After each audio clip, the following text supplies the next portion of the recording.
Hi friends, welcome back to our channel. ఈరోజు నేను చూపించబోయేదండి జొన్న పిండితో రవ్వ దోశ. ఫ్రెండ్స్, చాలా బాగుంటుంది టేస్ట్ అయితే.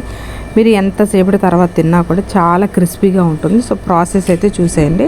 ఇప్పుడు ఒక మిక్సీ జార్ తీసుకొని ఒక కప్పు నేను తీసుకుంటున్నాను చూసారా, దానిలో మనం సూజీ అండి, బొంబాయి రవ్వ అంటాం కదా, సూజీ. దీనిలో ఒక 2 టేబుల్ స్పూన్ అటుకులు యాడ్ చేశానండి. అలాగే మనం ఏ క్వాంటిటీ అయితే రవ్వ తీసుకున్నామో అదే క్వాంటిటీలో నేను జొన్న పిండి తీసుకుంటున్నాను. వీటన్నింటినీ కొంచెం బరకగా ఈ విధంగా గ్రైండ్ చేసుకోండి. చూసారా, వీడియోలో చూపిస్తున్న విధంగా గ్రైండ్ చేసుకోవాలి. అలా గ్రైండ్ చేసుకున్న తర్వాత దీన్ని ఒక బౌల్లోకి ట్రాన్స్ఫర్ చేసేసుకోండి.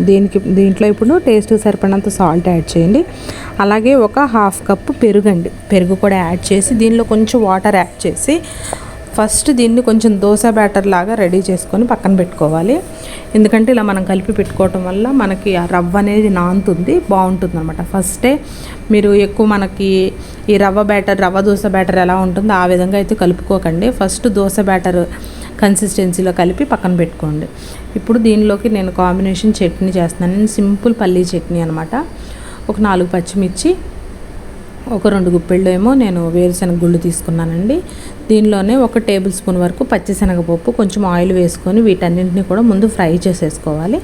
ఫ్రై చేసేసుకొని పక్కన పెట్టుకోండి. ఇప్పుడు ఒక మిక్సీ జార్లో కొంచెం కొబ్బరి తీసుకొని దీనిలోనే నేను కొంచెం జీలకర్ర అయితే యాడ్ చేసుకున్నాను. ఈ జీలకర్ర కూడా యాడ్ చేసి సరిపడినంత సాల్ట్ యాడ్ చేసుకొని మనం ఈ పల్లీలు ఇవి వేపుకున్నాం కదండి, ఇవి కూడా యాడ్ చేసేసి మనం ఒకసారి గ్రైండ్ చేసేసుకోవాలి. దానిలో కొంచెం వాటర్ అనేది యాడ్ చేసుకుంటూ మనకి చట్నీ అనేది రెడీ అయిపోతుందండి. దీనికి పోపు కూడా అవసరం లేదండి, చాలా సింపుల్గా ఇలా డైరెక్ట్గా తిన్నా కూడా బాగుంటుంది అనమాట. సో ఇప్పుడు ఒక పాన్ పెట్టేసుకున్నానండి. పాన్ అయితే హీట్ అయిపోయింది. కొంచెం ఆయిల్ అనేది అప్లై చేసి కొంచెం మనం ఉల్లిపాయతో ఈ పైన ఈ విధంగా రుద్దుకున్నాం అనుకోండి, దోశ అనేది మనకు అంటుకోకుండా ఈజీగా ఫ్లిప్ అయ్యి వచ్చేస్తుంది అనమాట. అందుకని ఒకసారి ఉల్లిపాయతో ఈ విధంగా ఒకసారి తిప్పేసుకొని కొంచెం మనకి హీట్ అవ్వనివ్వాలి పాన్ హీట్ అయిన తర్వాత మనకి రవ్వ దోశ బ్యాటర్ ఏ విధంగా ఉందో చూసారా, బాగా లిక్విడ్ కన్సిస్టెన్సీలో ఉండాలండి. ఇప్పుడు దీన్ని మనం రవ్వ దోశకి ఏ విధంగా అయితే వేసుకుంటామో సేమ్ అదే విధంగా వేసుకొని చుట్టూ ఆయిల్ అనేది యాడ్ చేసుకొని దీనికి కొంచెం ఈ దోశకి కొంచెం ఆయిల్ ఎక్కువ ఉంటేనే బాగుంటుందండి. అప్పుడే మనకి క్రిస్పీగా ఉంటుందన్నమాట. చాలా ఈజీగా కూడా వచ్చేస్తుంది ఫ్రెండ్స్, చాలా ఈజీగా ఫ్లిప్ అయ్యి వచ్చేస్తుంది. చూసారా, కలర్ చూసారా ఏ విధంగా ఉంది, చాలా క్రిస్పీగా ఉంటుందండి. మీరు ఏ టైం తర్వాత తిన్నా కూడా చాలా క్రిస్పీగా ఉంటుంది. చాలా సింపుల్గా కూడా ఉంది కదా. సో ఎవరైతే డైట్ ఫాలో అవ్వాలనుకుంటున్నారో వాళ్ళకి కూడా బాగా యూజ్ అవుతుందండి ఇదైతే.